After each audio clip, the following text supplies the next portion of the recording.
Hello students, this is exercise number 1 of the Progressive Monthly Magazine, October 2021 on the speed of 100 words per minute. Start.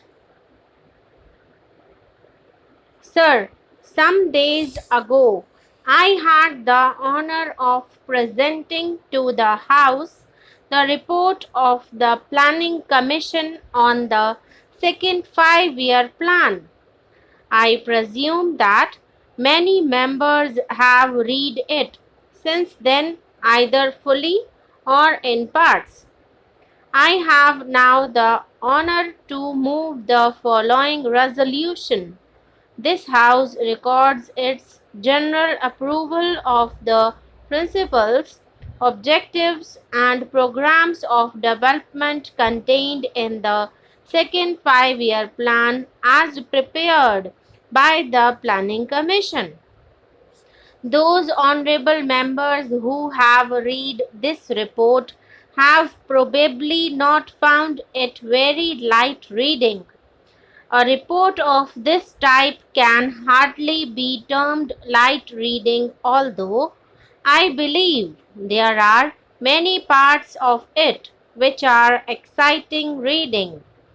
Few of us can say that we agree with every single word in this report and with every single proposal. A report of this type is the product of the labor of a great many persons, not only members of the Planning Commission, but a vast number of other people who have been consulted. Among them are experts of our own country and of foreign countries, and others representing various interests and professions in the country.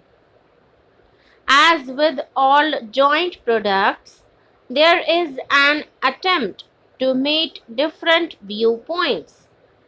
I hope this House will view the report as a whole, keeping in mind the unity of approach, objectives, methods, and principles underlying it, and not so much the details. It is open, of course, to any honorable member to criticize or to make suggestions in regard to any part of the report, whether it be principles or details. But I submit that the important thing is to get hold of the main principles. I propose, therefore, to deal with the broad principles only. The subject of this report is obviously not only of the highest importance, but something that produces in me very great excitement.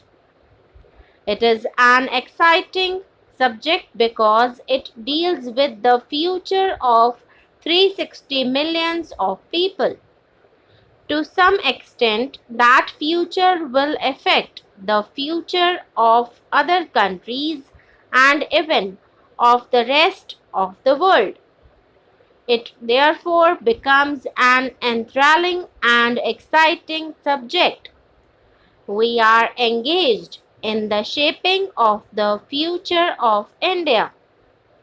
Surely there could be few subjects more exciting than this. It is therefore with a sense of the burden of history that I face this problem.